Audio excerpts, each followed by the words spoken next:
What's going on, everybody? Paul Hickey here with NoOffSeason.com. Welcome to the Sports Card Strategy Show, episode 56. I am here with my co-host, Kendall McKee, as always. He's got a stack of just baseball gear in the back, looking good. And we've got a special guest today, Greg Lansdowne. We're happy to have Greg on the show. But before we get into talking to Greg and why he's here, I got a question for everyone. And if you haven't been listening or watching the Sports Card Strategy Show or any of our other shows for that matter for the last several weeks, you do not know this question. But if you have, get ready for it again, everybody. Why vault your cards with the original marketplace? Because the eBay vault isn't just a way to protect what you collect. No, my friend, as my son Max likes to say. It's a new way to trade. Not only have your cards never been safer thanks to our secure, climate-controlled facility, but you are also locking in real savings. You pay no sales tax when you ship to or transact within the vault, and there are no storage fees for 2 years. Now, just imagine everything you can do with all that money. You can buy soccer stickers to your heart's galore, soccer cards. We're going to talk to Greg about that in a minute. And with the eBay Vault's seamless in-app experience, you can track, buy, and sell your cards in real time. From listing your cards in seconds with the eBay collection to tracking trends with eBay Price Guide, managing your collection is more seamless than ever before. The eBay Vault, buy, sell, secure. Everybody, that's that. And thank you again for joining us.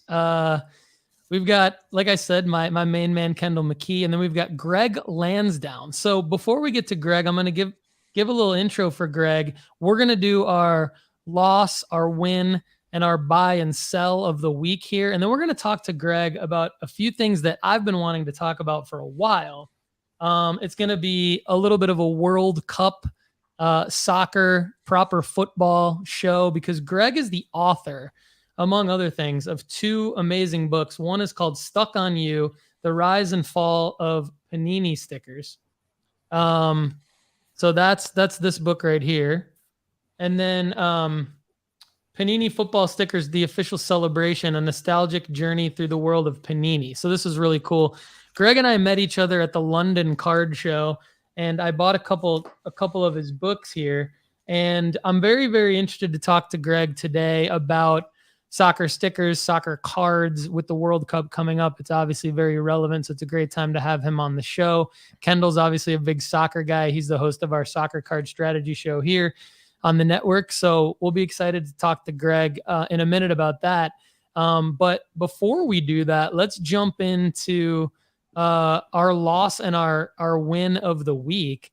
I'm going to do mine quick, Kendall, because we've got Greg and we want to leave as much time as possible to talk to him while still giving our audience a portion of our normal agenda here. So there's our graphic for our loss and our win of the week. Mine are, I'm going to combine mine. So my loss and my win of the week are actually two guys. And they're both a loss and a win. Now let me explain. The first guy is Justin Jefferson. So Justin Jefferson is a huge win, obviously, for people who are holding his cards. As I've said, American football cards are the riskiest of the sports card investments. They're the riskiest of the sports to invest in. I think I haven't heard anyone disagree with me on that. That's my opinion, obviously. And the reason I feel that way is because it's such a week by week thing. Like Justin Jefferson absolutely dominated. He had the best catch I've ever seen in my life. Sorry, Odell Beckham Jr. fans. His catch on 4th and 16, I think it was yesterday, was phenomenal. Had Max and I just absolutely going nuts because we're big Kirk Cousins fans, obviously. I need Toa to get back on the show, my Michigan State Spartan fellow alum. Anyway, Justin Jefferson's obviously a huge win. His cards are up. His base prism is up quite a bit, 56% based on yesterday's yesterday's performance. If you look at market movers, and if you obviously use the promo code no off season, all lowercase, you can get your first month at market movers for only $1. But like, just go to movements and type in Justin Jefferson's name, and it's just like, I mean, overnight he's up, like all of his cards are up, like just a ridiculous percentage. Why is he my loss? Well, one reason is I sold Justin Jefferson. This is actually my sale. So this 130point.com sale, if you type in Justin Jefferson 2020 Prism Orange Laser PSA 10, this is actually my card that I sold. 167 US dollars, 31 bids, sold it on Monday, September 26th. So that was, I don't know, just after like week 3 or 4, I guess. Yeah. That was my time to sell basically everyone. Like I was liquidating my entire football collection at that time because, you know, Andy and I kind of preach, sell all your football cards in August and September, liquidate it then, crystallize that investment. Don't take the risk of the injury bug. So I still feel good about it, but it is a bit of a loss because I do believe that if I were to list this card today, it would probably go for 250, like easily, just based on who Justin Jefferson is, who he's established himself into.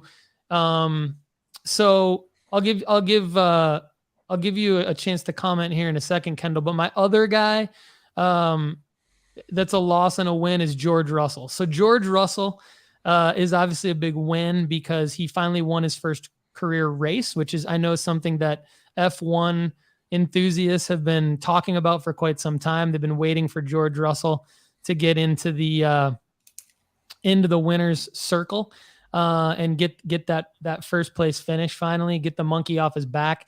So congratulations to George Russell card holders. I am a George Russell card holder. This is more of a win than a loss for me. I'm still holding a George Russell card right now. And I think this is actually blurring into my buy and my sell of the week. Because the fact of the matter is, with Greg coming on the show, I don't really have a buy or sell of the week. So I'm going to spend this time to talk about George Russell real quick. Hold George Russell. Even though his cards are up based on his first win, I think there's more where this comes from. And he has been so down. I've talked about him on this show as being a buy. He's still a buy, in my opinion. He's still a buy. So I guess this is my buy of the week. Let me just throw the graphic up here. Boom, there it is. Buy of the week. Even though his cards are up after his first career win, do not sell him. I would still buy George Russell. Not sure if Greg or Kendall have a take on either of the guys that I just talked about. Greg, we'll give you some time. We'll let Kendall go next.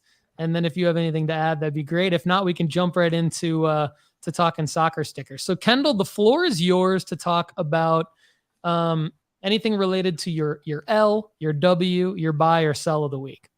Yeah, I think my L of the week comes along with the F1 race in Brazil as well. Super excited about Kevin Magnussen getting his first pole sit as the sprint race started. Haas needs some good news going on over there. They're just a struggling team, and for Kevin Magnussen to be able to kind of take off his demons and sit pole for the first time in his career, that was pretty cool to watch. Having a guy just buzzing in the pre-qualifying interviews was super fun to watch, and having Russell interview right before him and having Russell talk about Kevin Magnussen, you can just tell the mutual respect. Also, I feel like Russell's just like a cheeky little gonna say whatever to the media, because he's just like that guy that's probably nice to the camera and probably not nice behind the scene. I get that vibe from Russell. But cool for Mercedes to go 1-2. Not cool for any of us that aren't rooting for Mercedes. Both of my drivers ended up not finishing, so that was unfortunate. But cool for Russell to have his first win. But I think for Kevin Magnuson to sit pole for the first time in his career and to watch Haas get a pole position for the first time as well, that was kind of cool. Although it was just for the sprint, and it didn't end up doing much for them in the actual Grand Prix. So I would say my L of the week is watching Kevin Magnuson not do well technically in the Grand Prix. Is like the qualifier, so I'm still new to F1. I know far more about F1 cards and F1 card investing than I do about the sport itself. So would you say that like the qualifier actually, I mean, this is a dumb question, I might get roasted, but like, does the qualifier mean anything? Like, I know that it means something in terms of pole position, but like, if you're going to win a qualifier and then kind of poop the bed in a race, I mean, does that happen? Like, Kendall, I know you're kind of new to it too, but it sounds like you're watching more than I am. And Greg, feel free to chime in here too if you follow F1. But I mean, is it anything more than like a kind of glorified exhibition on Saturday? I mean, I know it counts for like the positioning, but does it really mean anything? Yeah, well, I can say for, I mean, I don't follow F1 as much as I used to do in the 80s and the 90s, but I can answer that question and say no, it doesn't. You're not going to buy a card on the basis of someone winning qualifying. You're going to buy a card on the basis of someone winning the race. Nobody remembers who won the qualifying. There you go. Cool. Good stuff. Yeah, I was hoping I was not too far off base there. So good to have that. But I just one other thing, if I can go off on a tangent. The Formula One race did get a bit of publicity over here in the United Kingdom. But I should point out, and it's something I'm sure neither of you are aware of, being based in America, but England actually won a World Cup at the weekend, and it's in cricket.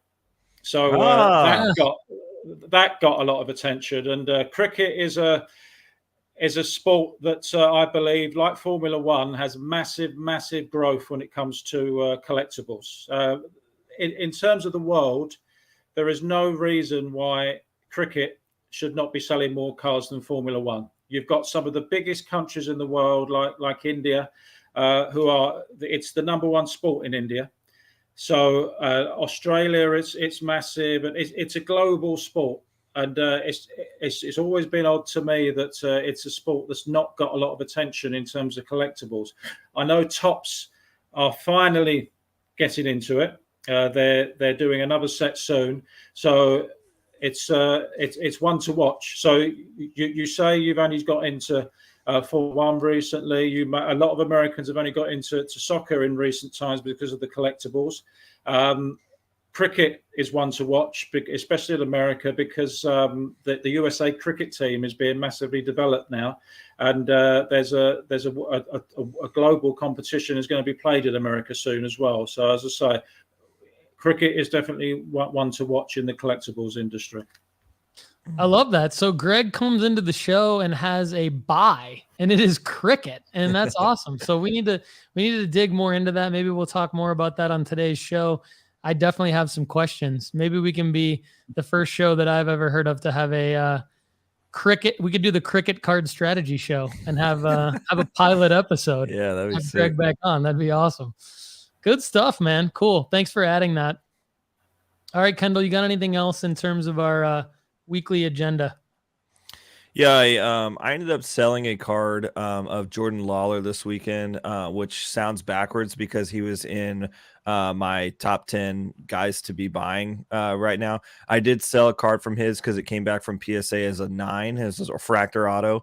I ended up selling an auto for him today. I sold it to a buddy of mine, and kind of was just like, I need some kind of move some cash into some last ditch World Cup players, just to kind of reposition myself, trying to save up some money for a Makoko auto. I think he's going to be incredible someday. So I'm curious to see what Greg thinks about him. I mean, he's already incredible. He's 17. He's scoring bags of goals for Dortmund. It's super fun.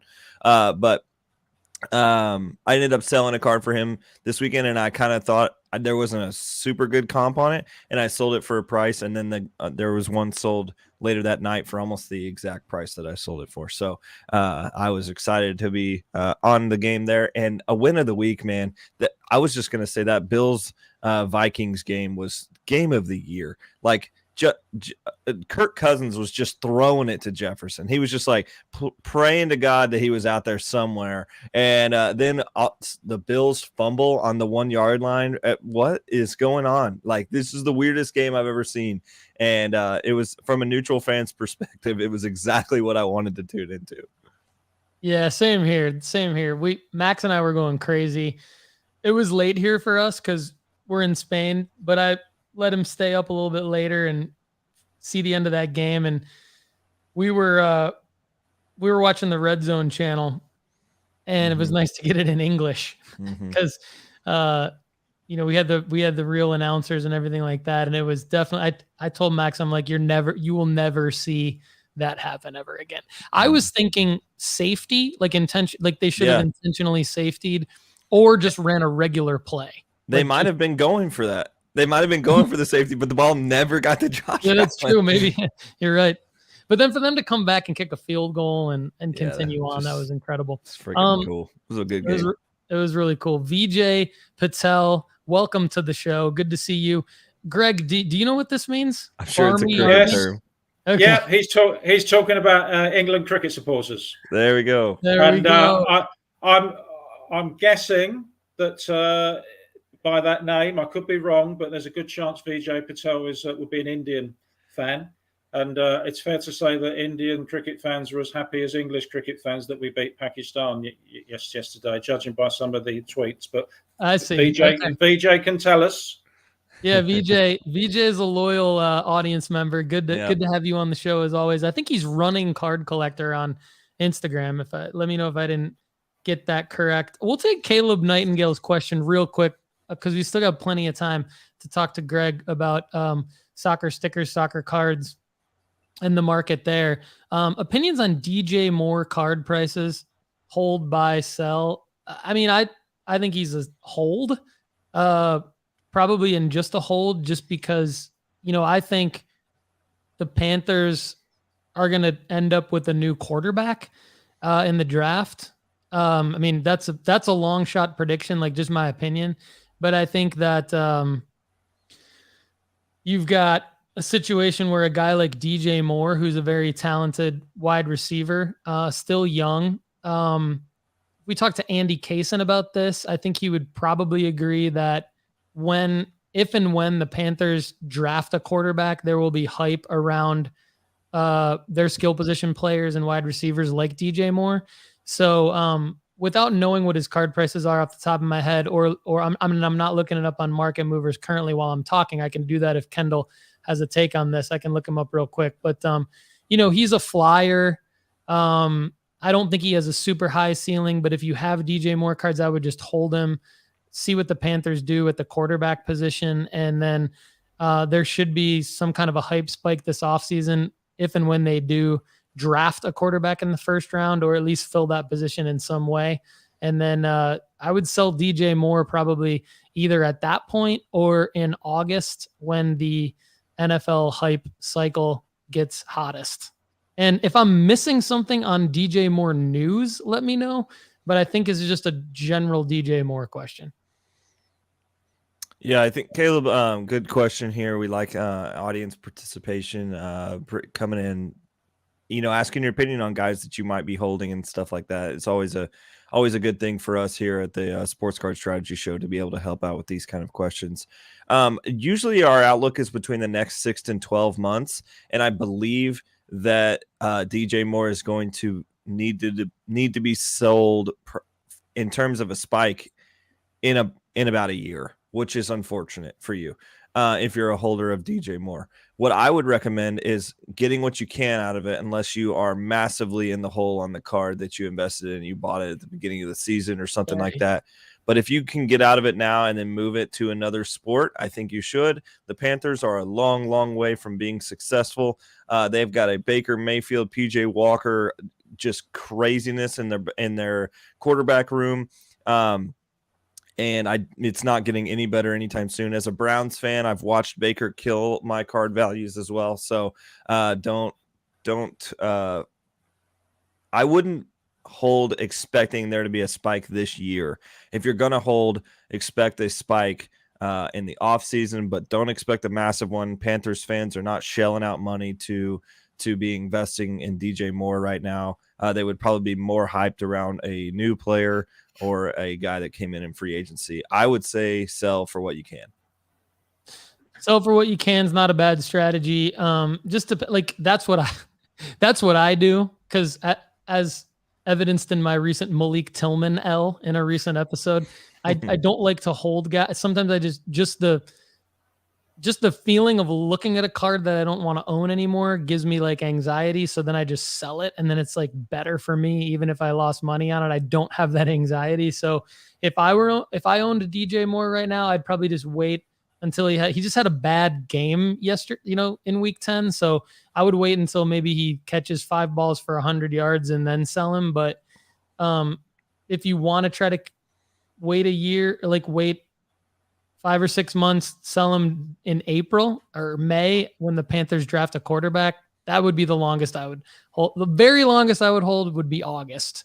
But yeah, I'm kind of with Kendall too. He's only 25. There's no real news with him. There's some deals right now, but it just, even with the deals on his cards, if you go to marketmoversapp.com and click on deals, there's a lot of deals I would avoid it. I think there's better places to put your money. So speaking of better places to put your money, the World Cup is coming, and it's only like 1 or 2 weeks away now. So I don't know that there's recommendation. I mean, I know there's a lot of people that are going to be buying soccer stickers and soccer cards with the World Cup hype. I know that's going to happen. From an investing standpoint, we probably do have some recommendations for you. But let's talk about Stuck on You, the rise and fall and rise of Panini stickers by Greg Lansdowne, who is our guest today on the Sports Card Strategy Show. This is a book which inspired the ITV documentary. So Greg, I'm gonna give you a little layup here first. That's a phrase for American basketball. I'm being totally facetious. I know you know that. Tell us about Stuck on You. This is the one you wrote. You wrote this before. The more recent one is the Panini football stickers, right? So tell us about this one first. Why'd you do it? Like, what's kind of the reasoning why you decided to kind of put so much effort into putting out a book like this? Well, first of all, I think it's worth mentioning that today is the 5th anniversary since the documentary was aired on ITV. So I think it's quite nice that 5 years later, I'm still talking to people about football stickers, football cards, sports cards in general, which says a lot about how the industry has grown in the UK and Europe. It was already massive in America, but in terms of where we were in the UK and America 5 years ago, or when I wrote my book Stuck on You 7 years ago, it's incomparable to where we are now. You came over to England a couple of weeks ago to a London card show, and I saw on your show you were talking about it, and it was quite funny. You saying it's a small show. There's never been a bigger show in the UK for cards than that one. Crow, Paul. Now, of course, hopefully in 5 years' time, it will be a small show compared to where we're going to get. And just looking at the schedule for next year, I see there's a card expo just outside London, which looks like it's going to be bigger than this one. I'm sure the London card show one will grow, and it might actually be in London, because I'm sure when you actually, because you were staying in London, weren't you? Yeah, we were staying at Wembley Park, and so then we had to. So I'm sure you were surprised when you realised actually it's not in London, is it? So this London card show, it's like London Stansted Airport, which is not in London. So I digress on those, but that just shows how things have changed, and things even changed from me writing Stuck on You in 2015. Actually wrote it in 2014, published in 2015, to then it became an ITV documentary. there probably wouldn't have, well, there definitely wouldn't have been an ITV documentary about the book because obviously the title's a giveaway and it's based on the book, and I was involved as an advisor, etc. But the reason why I wanted to write the book in the first place was that I was a relatively lapsed football sticker collector. So I collected all throughout the 80s, a little bit of the 90s, but then once I left school or college, adults didn't collect. So at that time, obviously things have changed massively, but they didn't then. So there was no one to swap with. And there was also no internet as well. So you could have found ways to swap on the internet, but it didn't exist. So that also wasn't available to me. So I always kept an interest, but I only collected sporadically and bought cards for my favorite team. But in terms of what I was doing in the 80s, I wasn't even able to do it. And then I just one day I was going through my all my old stuff at my parents' and came across all my old sticker albums from the 80s. And I realized that I never finished any of the albums. So I thought, wouldn't it be nice? This is about 2012, so 10 years ago. I thought, wouldn't it be nice to see if I could finish them? So I went on eBay and realized that it was possible. You could even swap. Unfortunately, I'd kept some of my swaps. So I was swapping stickers from the 80s with other stickers from the 80s or the 90s. And that was going along well, but going on along slowly, because even then the values of some of the stickers was quite high compared to what I would have wanted to pay. And then the Brazil World Cup, Soccer World Cup came in 2014, and I thought, wouldn't it be nice as an adult now that I can actually afford to buy my own packets to see if I could finish this album? And that would be the first one that I finished in real time. And I enjoyed doing it so much that I finished it twice. And then it got me thinking, well, as I'm a writer, this company, Panini, at that point had just passed its 50th anniversary. It was as big as ever in terms of Europe. It just started to come into America by that point, hadn't it? And I was thinking, well, this is a massive company, but after 50 years, nobody really knows anything about it. Most other companies, they have people who are always talking, but Panini are very secretive. So I thought, well, why don't I try and write the story of Panini stickers, especially as they're as big as ever. There will be a lot of people from the 80s and 90s with the nostalgia value who remember collecting like me. So I started speaking to people who worked for Panini in the 80s. And it became this. I don't know how far you've got into the book, but it became a story that I wasn't expecting at all. It became there were companies battling with each other and doing dreadful things to each other. And when four people left Panini to set up a rival company, the owner of Panini sued them, and he's a big well-known media mogul, Robert Maxwell, in the UK and Europe, and he ended up falling off a boat, which was the only way that he was going to stop suing this new company, Merlin. They then became massive. They were then bought by Topps, and the story just went on and on and on. It was, as I say, I was thinking it was just going to be this fun story about the nostalgia of collecting and opening up the packets and what they smelled like, but it became an industry story. And I know that a lot of people who have got into the hobby over here or back into it in the last 5 or 10 years have said that they've read the book.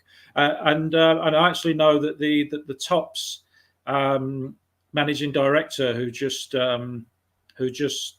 just employed by the company, he read it before he took on the job. And I also know whenever a Panini employee gets their job, they're given a copy of Stuck on You to read to bring them up to scratch. So I think that's a nice thing to show that it does have some value as a historical piece.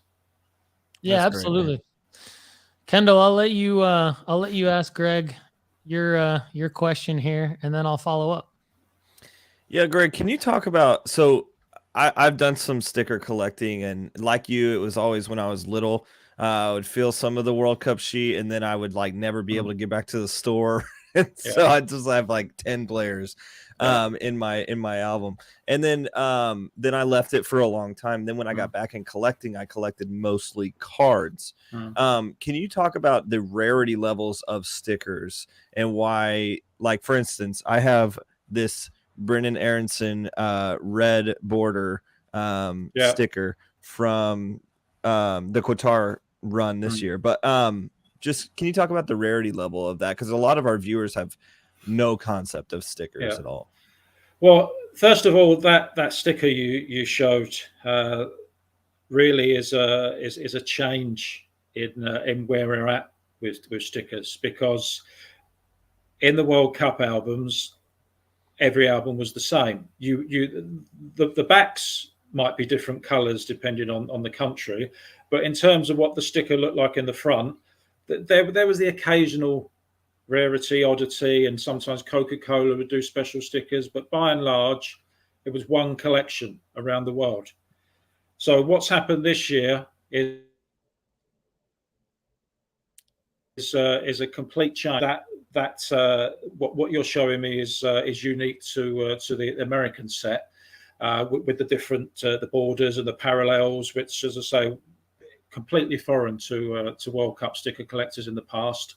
We've now over here in the UK been given these extra stickers, which are not for the album, so that there's nowhere to stick them, and they're in 3 different colours, and the rarest ones are obviously worth the most. You've also got your one of ones, which again we don't have, and which we've never had anything like it. So I think it's important to say first off that this is a complete sea change. I think the way stickers are going is never going to be the same now, especially with the next World Cup being in America, because I'm sure there's going to be even more parallels. Parallels were for cards, not for stickers.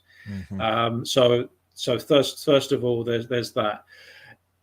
Then in terms of the rarity value and how much they're worth, I would say that because stickers were collected in a different way, and because stickers weren't collected by many people in America in the 70s, 80s, and 90s, the reason they hold a value, the older ones, is because the vast majority of these stickers would have had their backs peeled off and stuck in an album. If they didn't have their, if it was a double, then people would still probably pull the backs off and stick them on their school books or their bedposts or whatever.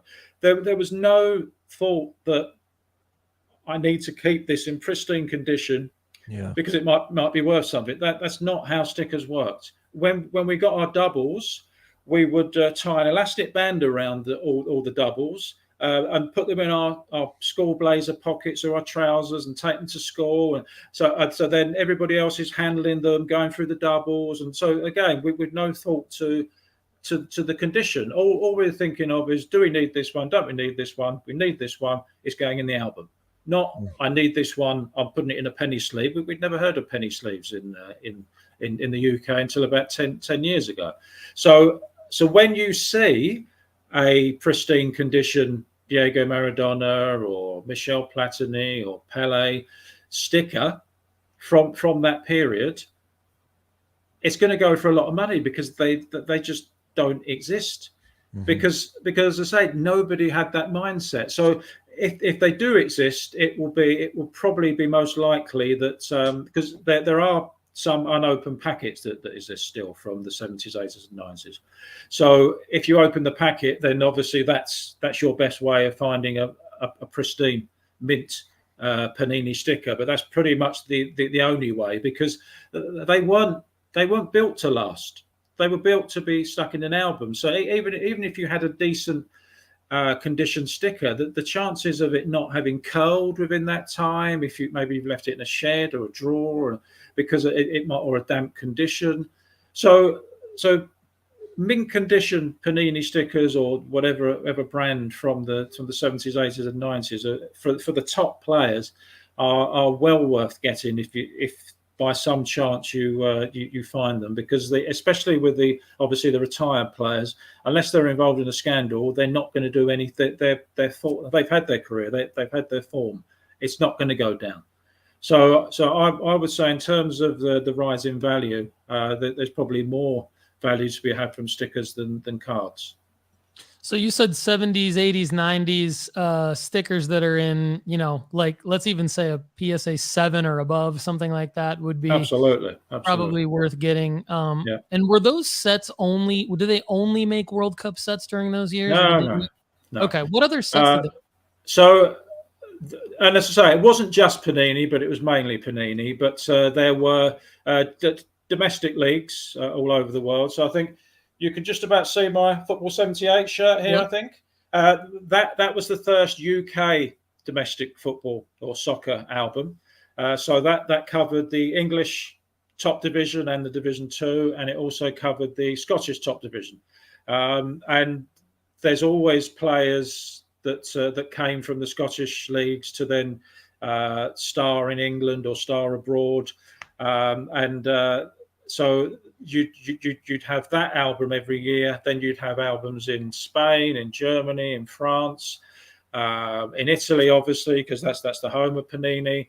And then they started doing domestic leagues outside of Europe as well. So every Panini's first album in Italy, it was cards to start with. It wasn't stickers until the end of the 60s. But they've been doing Italian domestic football albums since the 60s, and then it's just expanded from there. So even if players didn't necessarily play in that league, for instance, the first Belgium album from 1972-73, that they had an all-stars section. So you'd have people like George Best and other legends of the game in that. In some of the Italian albums, they'd have people like Pele in the late 60s and Bobby Moore. So and these ones are, if you've got to have a lot. I know for Americans, it probably doesn't sound like a lot of money, but you probably have to spend £1,000 or £2,000 to get some of these stickers unstuck now, which, if you'd said that 5 years ago, we would have.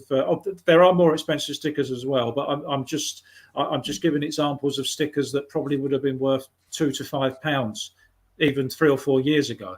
But yeah. And I think there's also, because there wasn't a knowledge, so I don't think many people realised how many Pele or Bobby Moore or George Best stickers there were actually out there because.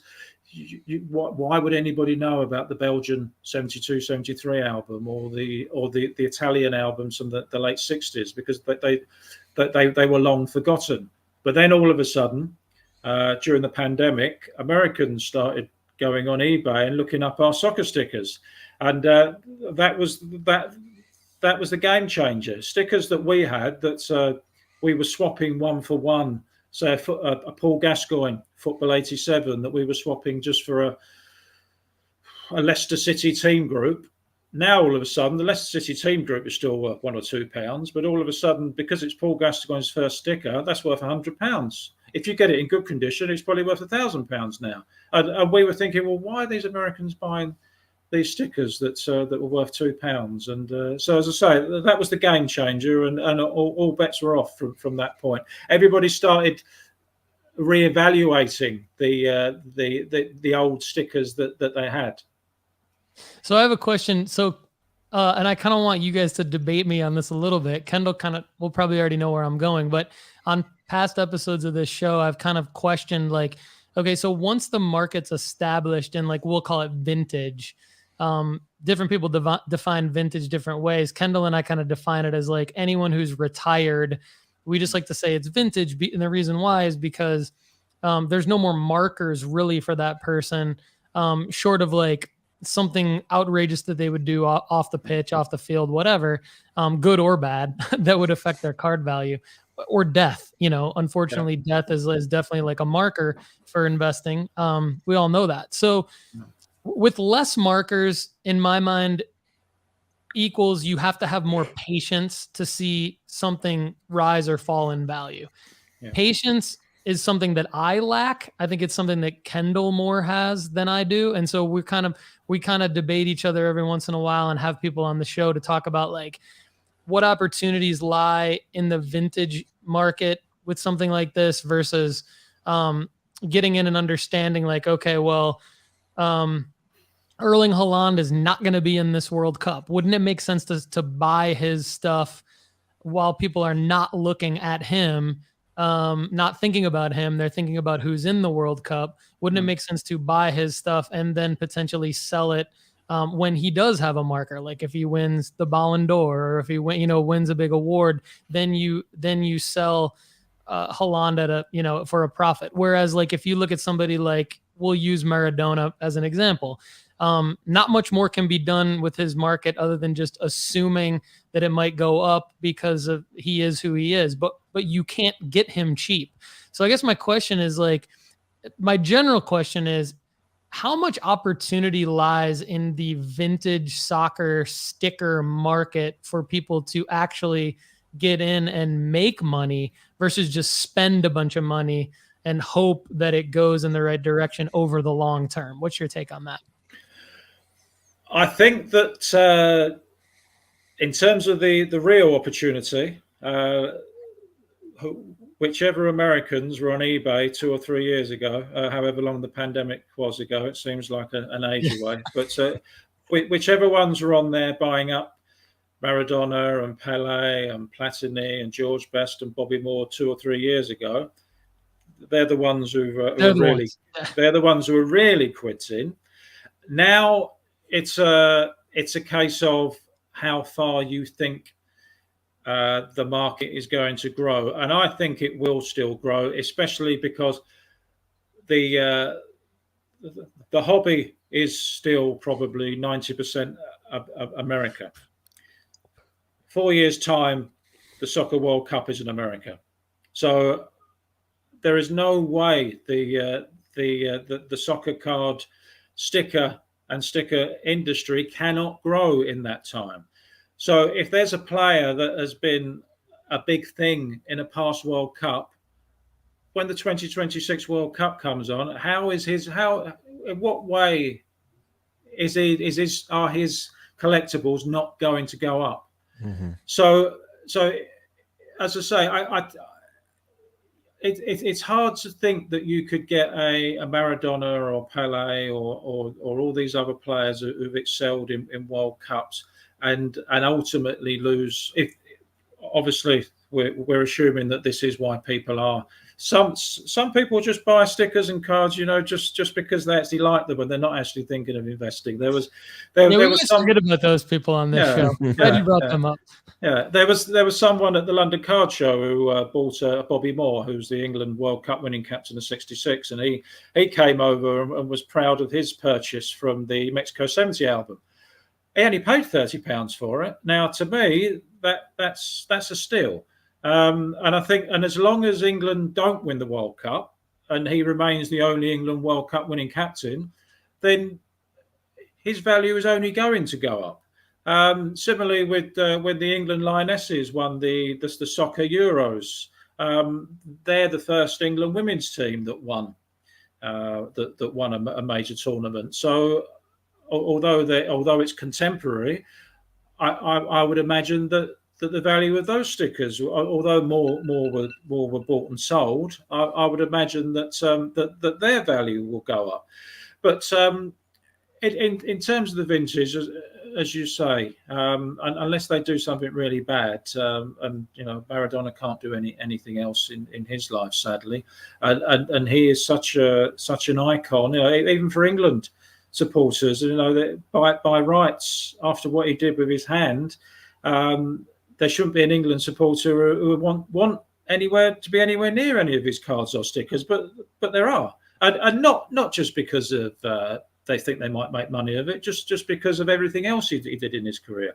So I'm not saying every legend is ultimately going to make a lot of money. They're not, but there are, in terms of soccer, they've got to be about, I would say, 20, 25, 30, who whatever you buy, they're not going to go down.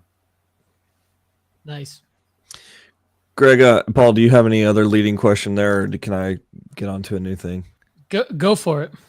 Greg, do you think the acquisition or potential acquisition of Panini and Fanatics will change the sticker market? I mean, obviously, if it happens or when it happens, we need to see actually what they have in mind. I would imagine if they bought, I mean, and there's also speculation that it might just be Panini America. Yeah. Rather than and in terms of globally, everything outside of America is whereas for Topps historically everything in America was significant, was more significant. Everything outside, in terms of Panini, globally, I'm sure there are some people outside of America who don't even know what Panini do inside America, but everybody knows what Panini does outside of North America. I mean, I've got a nephew who's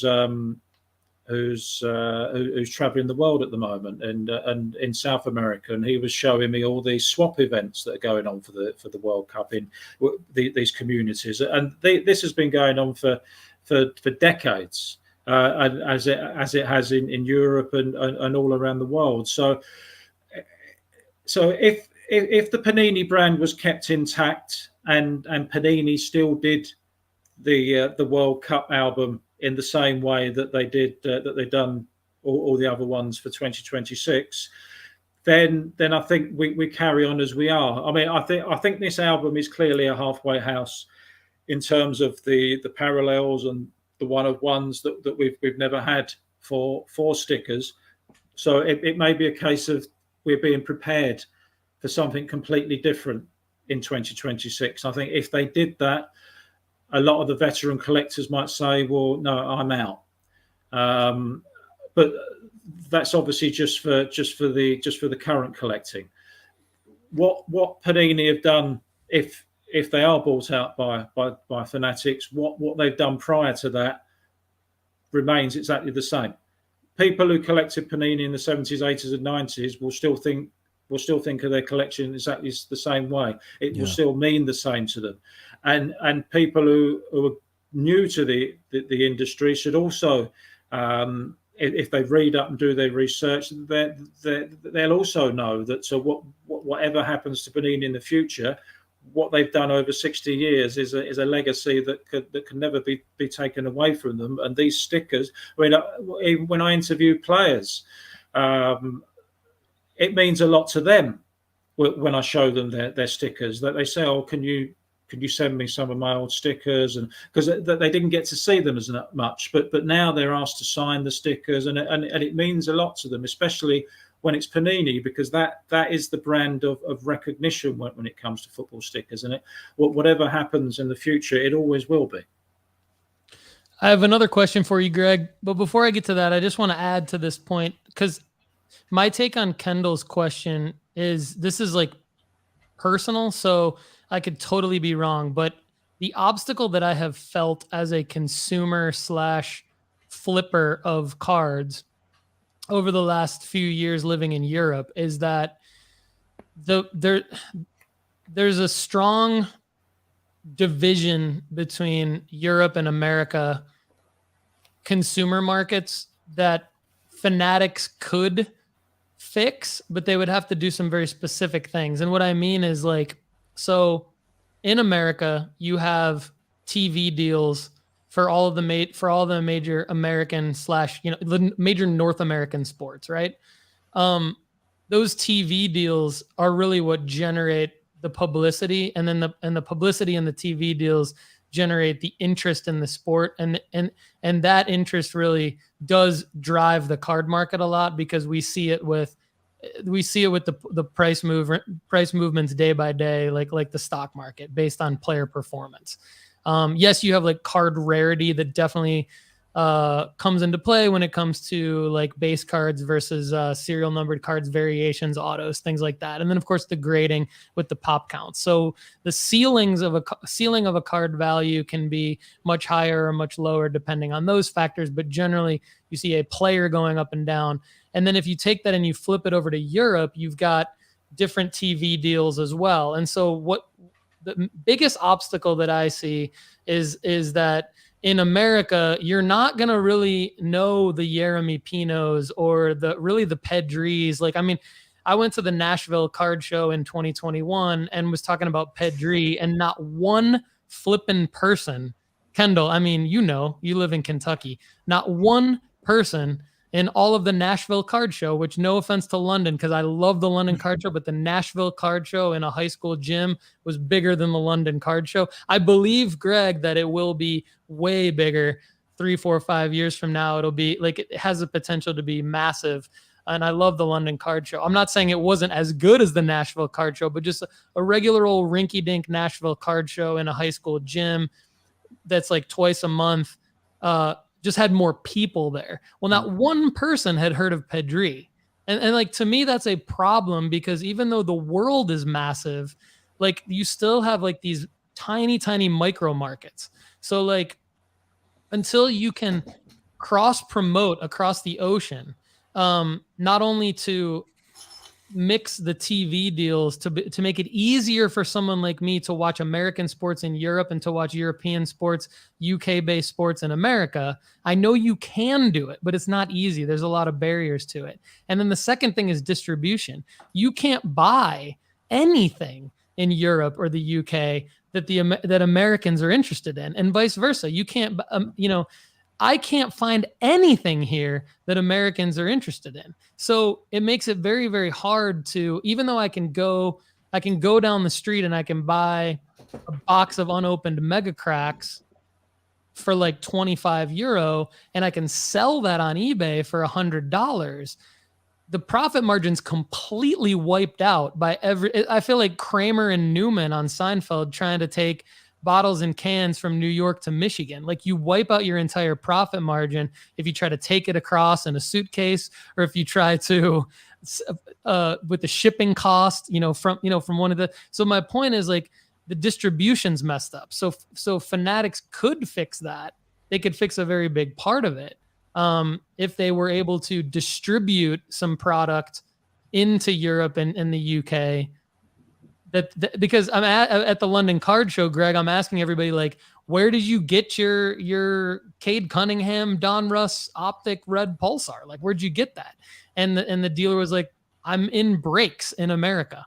And so I'm in breaks in America all the time. So I'm spending all this money with American breakers, and then they're sending me all of my stuff all at once. Well, I mean, those dealers are losing a ton of money being in breaks in America just to have one sellable card at a card show. And really, they're not even at the London card show. That's not even really their market. They were kind of lucky that I'm there, or that other Americans are there who care about the NBA, who are going to buy those cards. So I just went on a little bit of a rant. I apologize, but I do think it's definitely like something that I see the opportunity for, and I see where it's going. I'm just a little bit less rosy glow about it, just because I've felt how hard it actually is to make money now with the way that things are. And so I think the information that you've given so far on this show is very, very helpful to people who are more patient than I am. And that actually leads me into my question,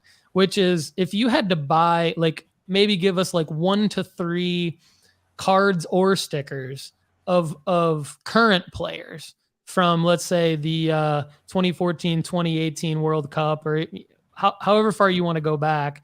It doesn't have to be a World Cup product, but would be kind of interesting if it is. Who would you buy, and sort of like what example of product would you buy for them?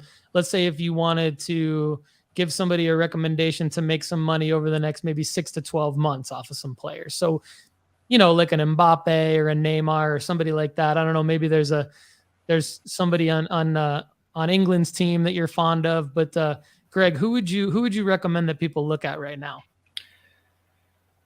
I think, to be honest, you're saying about what stickers would I buy from the 2014 or 2018. It's too recent, because there are so many of them. In so many stickers out there of those albums.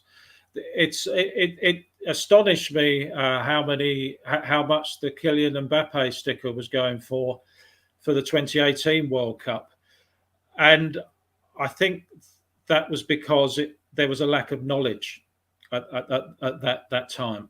So I think you were getting a lot of people from America buying up that sticker and paying stupid prices for it, because actually you could, in the end, Panini had to take it off. But to start with, you could buy that as a missing sticker for less than £1. And even if you didn't buy it that way, just buy a box of the stickers, and you're going to get at least one, probably two. They're out there. There's loads, and I think that's not the case anymore. So that Americans have cottoned onto that now. So that's why in America you had to have the parallels and the 1 of 1 this time.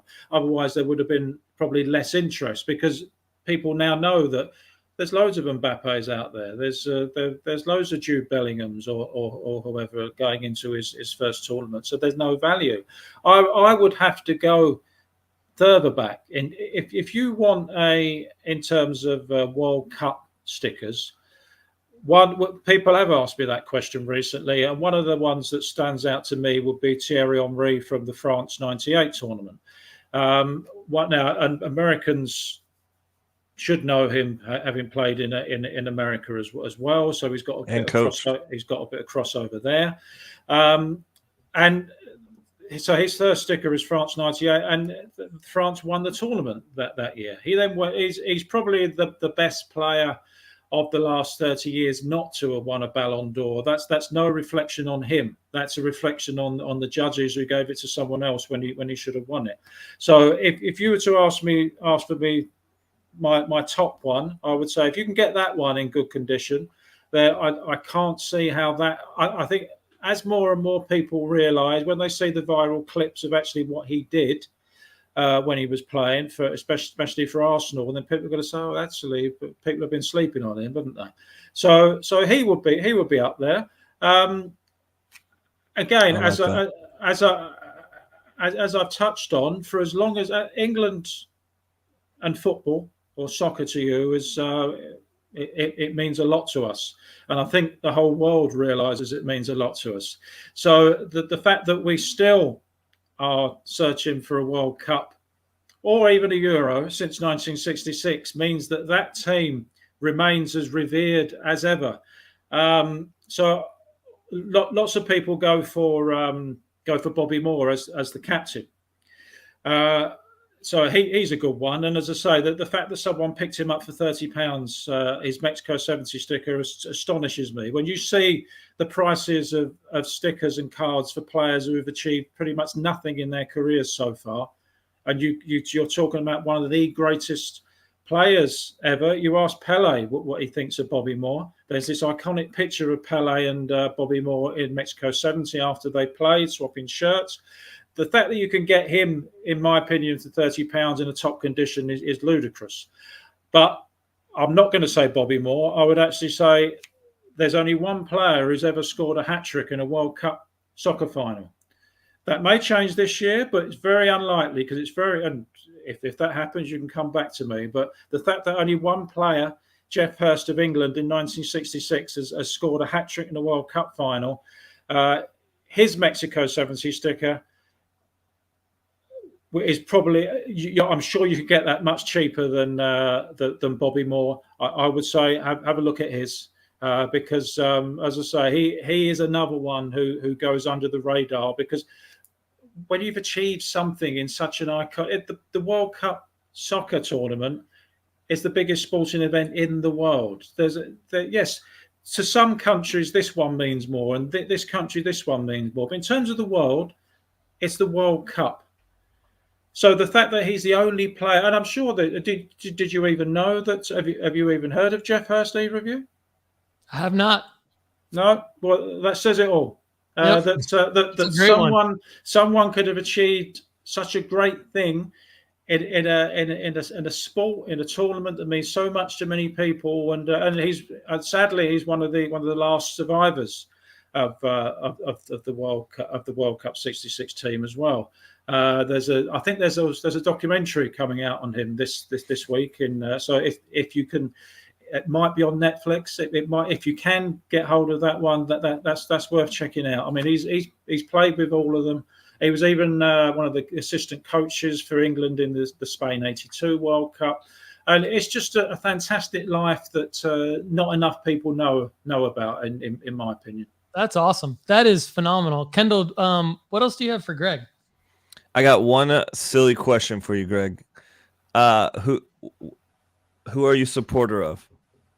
That's not silly. That's especially with the fact that they're top of the Premier League at the moment. It's Arsenal. It's a sensible collection. So yes. You could have asked me this question any times that I've been doing sticker related interviews over the last 10 years, and it wouldn't have been as happy for me to talk about. But this is because of the World Can't wait Cup. to talk about it today. Well, and especially now because we're on a break. Christmas. Exactly. It's not even mid-November. We're just about coming up to mid-November, but nobody can take away the fact that Arsenal will be top at Christmas, which is 7 weeks away. That will never happen again. So but maybe if Arsenal lose next week, we might get knocked off, or the week after. Oh no, we can't because there are no games. Locked in. That's great. Yeah. So who has the best scran in the Prem? The best scran. Yeah. Yeah. I don't know the best word. Food. Food. Right. What the stadiums?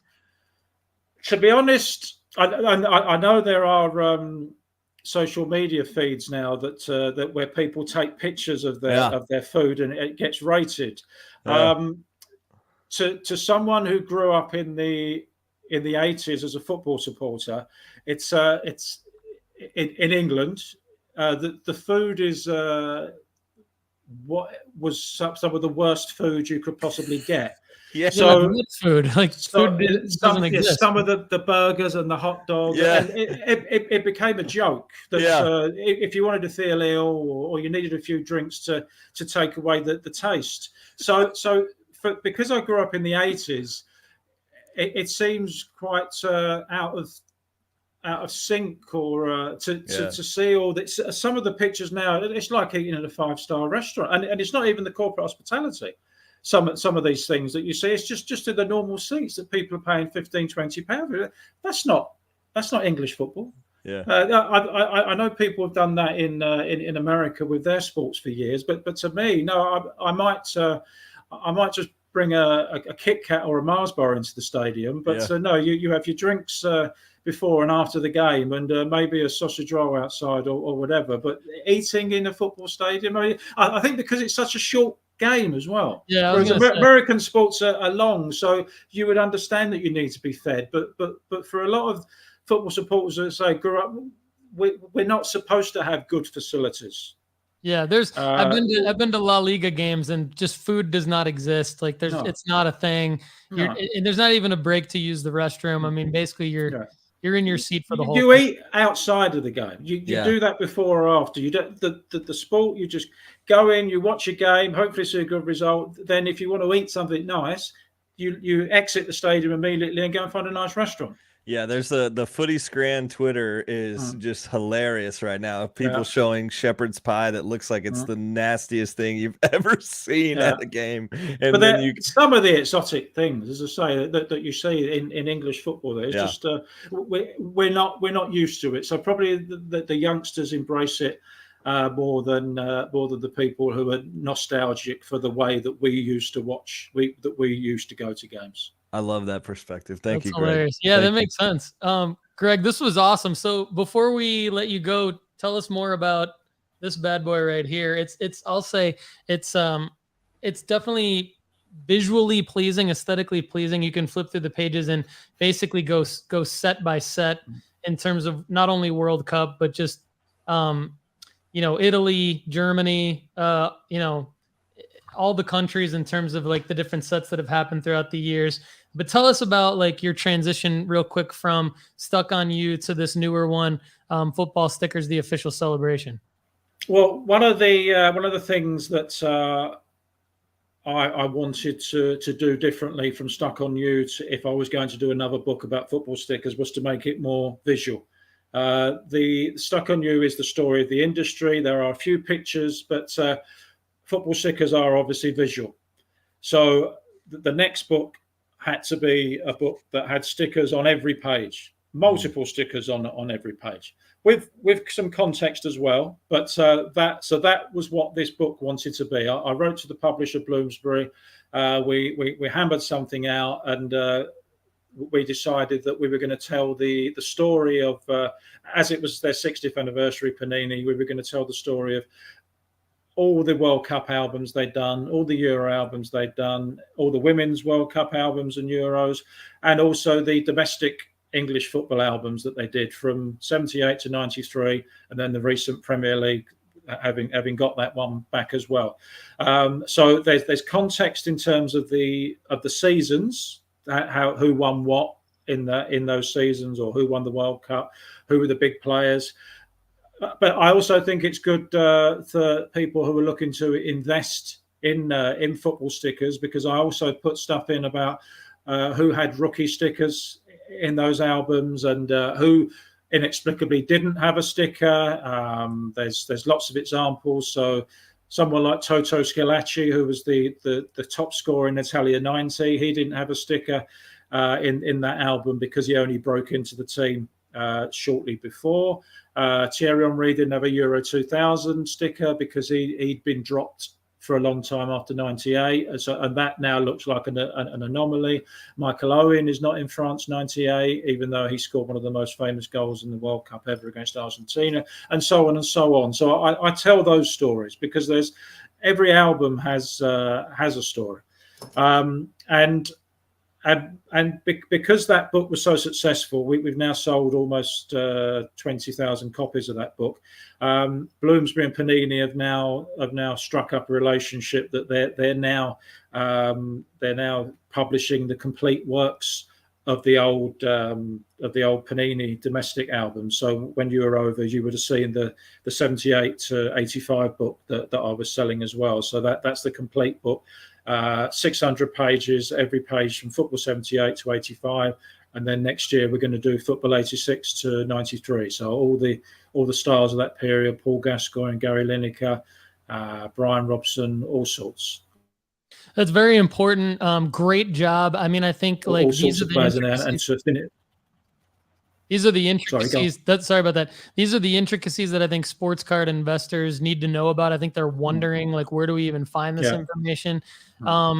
I think like it's weird that it's in a book, but it also makes sense if you think about it, because this is such a market that it's an established market. You can tell the story, and the story's not going to change too much. It's not something like that needs an app to follow the price guides, or like.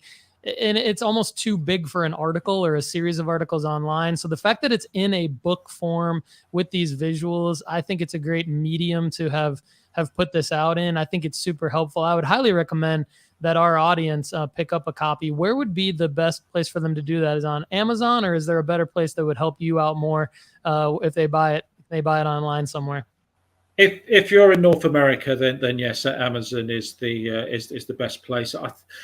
I think we were looking for Panini to America to be stocking the book, but that I don't think that's come to fruition yet. But I know there are a lot of people in America who have bought the book and that they have reviewed it, so you can definitely get it there.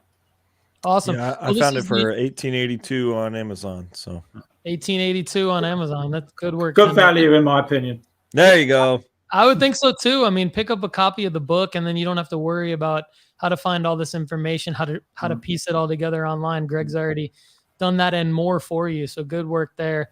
It's been awesome having you on, Greg. Do you have anything else you want to add for the audience before we let you go? Just to say that over the last probably 10 years since I started writing Stuck on You, I didn't know, and probably there's no reason why I would have done, but because we never heard about much about it. But I didn't know how big the hobby was in North America, because we didn't see any of the collections that you were doing. We didn't even know card shows existed because they didn't exist here. So for me to have learned so much from podcasts and shows, YouTube shows like yours has been great for me to help, and books that I've read, the book about the Honus Wagner card and all sorts. I love it, and I'm so pleased that we are starting to get card shows and expos, and that's what excites me, because we can take from what has been happening in America for 30, 40 years, and we can develop that over here and hopefully start to fuse. Because at the moment, I still see it's a disparate hobby in terms of we do what we do and you do what you do. So I think doing shows like this and having people from America on, or people in Europe having people from America on, vice versa, I think it's so important. Because you can learn so much, and nobody knows everything, and in this industry you can always learn. So I just hope that we carry that on. That's great stuff. I would love to have you on with Kendall and I on our Soccer Card Strategy show more often. I think we could really do a lot of good content there, and this has been great. So thanks again, Greg. And this is Pleasure. Typically the time in the show where I let Kendall talk about FC Cincinnati or whatever he wants to say to the audience before we sign off. Oh, man, we're so close to the World Cup, guys. It's going to be a breath of fresh air. Like I said, I'm super excited for a World Cup in the holiday season. I think those two combinations will be a really fun thing for family to get around the table, especially here in America. And there's going to be a lot of new viewers to the World Cup for the first time. Probably the second and third generation removed from the people that are right now watching footy here in America. The older crowd will get their first real enjoyment of a World Cup here in America, which will be fun. And I'm looking forward to that. Other than that, Paul, I think it's time for some music. Let's cue the rock music. Cue the rock music.